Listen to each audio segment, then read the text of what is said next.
नमस्कार विद्यार्थी मित्रांनो आणि शिक्षक मित्रांनो. या व्हिडिओच्या टायटलमध्ये मी असं टाकलेलं आहे की शिक्षक भरती संदर्भात अतिरिक्त आणि समायोजन शिक्षकांचं गोंधळ आणि घोटाळा नेमकं प्रकरण काय. आता गोंधळ आणि घोटाळा हा शब्द का टाकला मी तुम्हाला या व्हिडिओला शेवटपर्यंत बघा समजेल तुम्हाला. यामुळे होतं काय की येणारे शिक्षक भरती अजून लांबणार का हा पण गोंधळ होतोय. घोटाळा असा होतोय की तुम्ही संच मान्यता करताना अतिरिक्त शिक्षक जे करत आहात त्याचे निकष तुम्ही पाळलेले नाहीये असं या माध्यमातून इनिशियल लेवलला दिसतंय. याची जी-आर पण मी चेक करतोय, पण हे जी-आर जे ना पाठीमागचे त्या महाराष्ट्र शासनाच्या वेबसाईटला अवेलेबल नाहीये. सो ते जी-आर पण माझ्याकडे अवेलेबल होतील, त्यावरती मी डिटेल्समध्ये अनालिसिस करतोच. पण इनिशियल तुम्हाला बातमी अशी देतोय की गोंधळ तर होणार, पण घोटाळा थोडक्यात झालेला असं थोडक्यात दिसतंय. त्यामुळेच कोर्टामध्ये ही केस गेलेली आहे आणि कोर्टाने सध्या या प्रत्येक काय म्हणूया आपण प्रतिवाद्यांना त्याला म्हणूया आपण गव्हर्नमेंटच्या ज्या डिपार्टमेंट आहेत त्यांना नोटीस देण्याचं फरमान सोडलेलं आहे. तो नेमकं काय आहे थोडक्यात या व्हिडिओच्या माध्यमातून समजून घेऊया की प्रकरण काय. शिक्षक भरती लांबणार का, लांबणार तर का लांबणार, नसेल तर का नाही लांबू शकत हे पण मला थोडक्यात सांगतो. पण तिकडे जाण्यापूर्वी तुमच्या माध्यमात जर कोणी असे विद्यार्थी किंवा शिक्षक असेल ज्यांना येणाऱ्या शिक्षक भरती पात्रता परीक्षेमध्ये पास व्हायचं असेल तर टी आणि CET सारख्या एक्झाम द्यायच्या असेल तर याच्या बॅचेस आपल्याकडे चालू झालेले आहे. लाईव्ह प्लस रेकॉर्ड आहे 22 तारखेपासून चालू झालेले आहे. ह्या सेपरेट बॅचेस पण तुम्ही घेऊ शकतात. यासाठी काही डिस्काउंट ऑफर पण आहे. आमच्या टीमला कॉल करून तुम्ही माहिती घेऊ शकता. त्याचबरोबर आपण शालेय जीवनातल्या स्पर्धा परीक्षा चालू केल्या जसं की NTS, MTS, Jawahar Navodaya scholarship असेल, त्यानंतर तुमची सैनिकी स्कूल असेल, मंथन असेल, होमी बाबा असेल, ऑलिम्पियड असेल, ह्या पण एक्झाम आपण चालू केल्या आहेत. त्याचा बॅचेस पण आपल्याकडे अवेलेबल आहे आणि यामध्ये तुम्हाला विद्यार्थ्यांना मोफत पण आम्ही ह्या बॅचेस देतोय. तुम्ही ही इथे नावाची एक्झाम दिली आणि यामध्ये तुमचं जर सिलेक्शन झालं तर तुम्हाला नवोदयला मोफत बॅच सुद्धा अवेलेबल असणार आहे. याची लिंक खाली डिस्क्रिप्शनमध्ये दिलेली आहे. लगेच हा फॉर्म भरून टाका, मला माहिती मिळेल. चला पुढच्या मुद्द्याकडे घेऊन जातो. बघा लोकमत न्यूजपेपरने बातमी दिली आहे पेज नंबर 5 वरती. जानेवारी 7ची ही बातमी आहे. हेडिंग आहे अतिरिक्त शिक्षक म्हणून घोषित करू नये यासाठी याचिका दाखल. ही याचिका कोर्टामध्ये दाखल झाली. कुठे झाली? छत्रपती संभाजीनगरात दाखल झाली आहे. खंडपीठाची शासनासह प्रतिवादींना नोटीस दिली आहे खंडपीठाने. म्हणजे बघा काय सांगितलंय, 18 जून 2024 हा जी-आर आहे. बघा 18 जून 2024 जी-आर जो की आता त्या पोर्टलवरती अवेलेबल नाहीये. हा जी-आर काय सांगतो की शासन निर्णयानुसार प्रक्रियेचा अवलंब न करता याचिकाकर्त्याच्या बदल्या केल्या आहेत. त्यामुळे याचिकाकर्त्यांना अतिरिक्त शिक्षक म्हणून घोषित करू नये अशी विनंती करण्याचा याचिकेच्या अनुषंगाने उच्च न्यायालयाच्या खंडपीठाने राज्य शासन कोणाला पाठवलंय? राज्य शासन. बघा इथे राज्य शासन व इतर प्रतिवादींना नोटीस बनवण्याचा आदेश नुकताच दिला. 19 जानेवारी सुनावणी होणार. म्हणजे याच्या डेट चालू झाली. आता 19 जानेवारीला काय होणार याची प्रथम सुनावणी होणार आहे.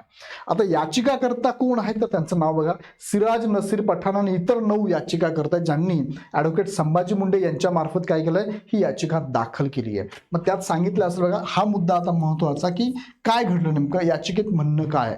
त्यांनी सांगितल्याप्रमाणे अजून एक जी-आर त्यांनी दाखवलं बघा.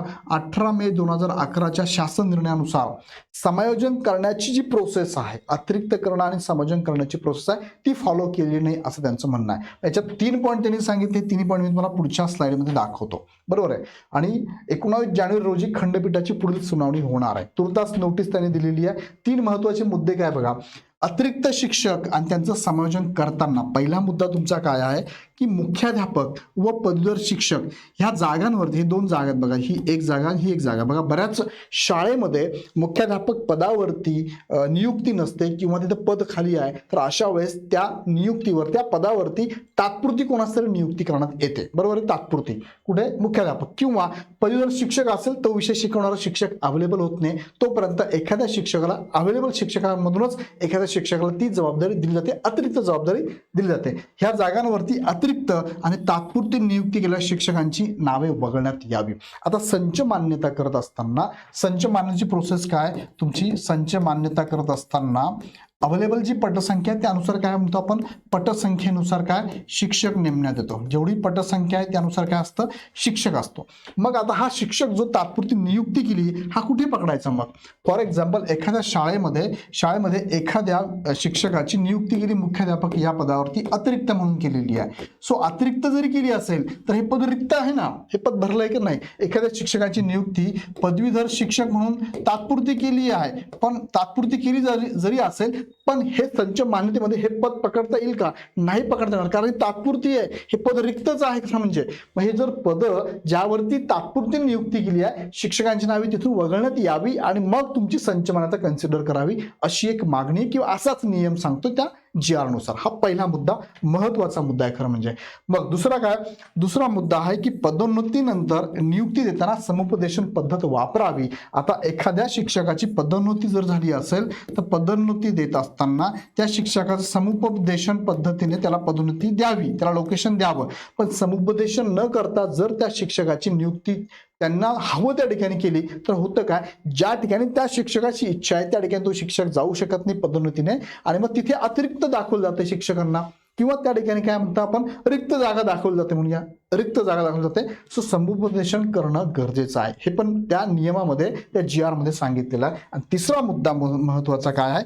30 सप्टेंबर ही तारीख लक्षात घेऊन नियमानुसार पटसंख्या आणि शिक्षकांची संख्या निश्चित करण्यात यावी. मग त्याला निगडित हे दोन मुद्दे आहेत की तुम्ही संच मान्यता करत असताना अतिरिक्त शिक्षक, अतिरिक्त मुख्याध्यापक म्हणजे पदवीधर या पदवीधर शिक्षक किंवा मुख्याध्यापक या पदावरती एखाद्या शिक्षकाची तात्पुरती निवड केली असेल तर संच मान्यता करताना ती न धरता ते वगळून मग तुम्ही संच मान्यता करावी, जेणेकरून अतिरिक्त शिक्षक होणारच नाहीये. जर तुम्ही ह्या शिक्षकांना तात्पुरती नियुक्ती पण जर पकडत असाल तर त्या ठिकाणी अतिरिक्त शिक्षक होणारच आहे, किंवा नियुक्ती करताना त्या शिक्षकाला अतिरिक्त करणं हे चुकीचं आहे, त्यांना अतिरिक्त शिक्षक म्हणणं चुकीचं आहे, त्यांचं समायोजन करणं पण चुकीचं आहे. अशा प्रकारची केस सध्या कोर्टामध्ये आहे आणि याचा आता युक्तिवाद होणार आहे 29 जानेवारीला.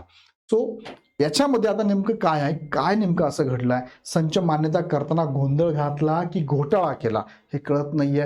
त्यानंतर अतिरिक्त शिक्षक नाव देऊन समायोजन करण्याची प्रोसेस जी चालू झाली त्यामध्ये पण गोंधळ आणि घोटाळा घातलेला आहे का हे पण बघावं लागणार आहे.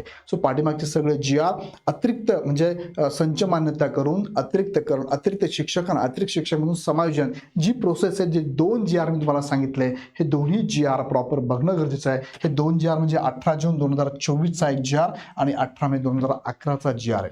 हा GR त्यांच्या पोर्टलवर मी चेक केला, आता अवेलेबल नव्हता. तुम्हाला भेटला तर मला नक्की पाठवा, माझ्या नंबरला पाठवा, आमच्या टीमला पाठवा, त्याच्यावरती पूर्ण डिटेल्स वाचून त्याचा पण ॲनालिसिस पुढच्या व्हिडिओमध्ये नक्की करून देतो. पण बघूया या गोष्टीमुळे काय होत आहे की येणारी ही जी शिक्षक भरती ना विनाकारण याला काय म्हणूया आपण लांबवली जाते, काही म्हणू शकतो आपण, किंवा विनाकारण इथे काय होतंय ही जी प्रोसेस चालू ना हिला डिस्टर्बन्स होऊन जातो. सो वेट अँड वॉच, बघूया आपण पुढे काय होतं. पण तुमच्यापर्यंत ही प्रोसेस तुम्हाला माहिती असेल की संच मान्यतेची प्रोसेस आहे, नंतर अतिरिक्त आणि समायोजनची प्रोसेस आहे. पण यामध्ये जर गोंधळ आणि घोटाळा होत असेल तर पुढे शिक्षक भरतीचा काय होणार आहे, गोंधळच होणार आहे. मग पुढे रिक्त जागा, बिंदू नामावली आणि जाहिरात देण्याची प्रोसेस आहे. सो इथे जर प्रश्नचिन्ह उपस्थित झाला तर पुढची प्रोसेस लेट होऊ शकते. जसं आता काय झालं, ही केस झाली, स्टँडच झाली ना कोर्टामध्ये, हे याचिकाकर्ते 10 जणांनी केस स्टँड केलेली आहे. आता त्यांचं म्हणणं पण जर बरोबर असेल तर हे गोंधळच आहे, मग हा घोटाळाच आहे. मग सो यावर तुम्हाला काय वाटतं मला कमेंटमध्ये कळवा. तुम्ही ह्या प्रोसेसमध्ये शिक्षक म्हणून असाल, तुम्हाला यातलं काही माहिती असेल, तुम्ही शिक्षक म्हणून काम करत असाल ना, सो याबद्दल तुम्हाला काय वाटतं मला कमेंटमध्ये नक्की कळवा. आणि हा व्हिडिओ जर तुम्हाला वाटला चांगला आहे तर तुमच्या सगळ्या शिक्षकांच्या ग्रुपमध्ये पण पाठवा, तुमच्या मित्रांच्या ग्रुपमध्ये पाठवा.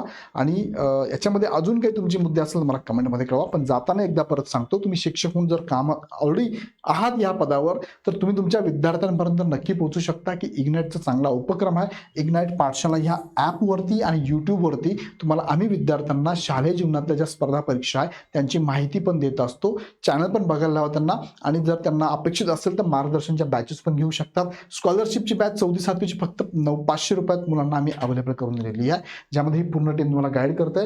यूट्यूबला यांचे लेक्चर अवेलेबल आहे, तुम्ही पण बघा. तुमच्या विद्यार्थी मित्रांना, पालकांना पण नक्की कळवा. या संदर्भात काही अडचण असेल तर खाली यांचा सेपरेट नंबर, ह्या नंबरला तुम्ही कॉल करू शकता. अदरवाईज इग्नाईट अकॅडमीचे भरपूर सारे कोर्सेस आहे, तुम्ही मित्रांना सजेशन देऊ शकता. काही अडचण असतील या नंबरला कॉल करू शकता. आणि या व्हिडिओच्या माध्यमातून तुम्हाला जो मुद्दा मी तुम्हाला सांगितला याबद्दल तुमचं काय मत आहे मला कमेंटमध्ये नक्की कळवा. पुन्हा व्हिडिओ आपण नेक्स्ट व्हिडिओमध्ये. धन्यवाद.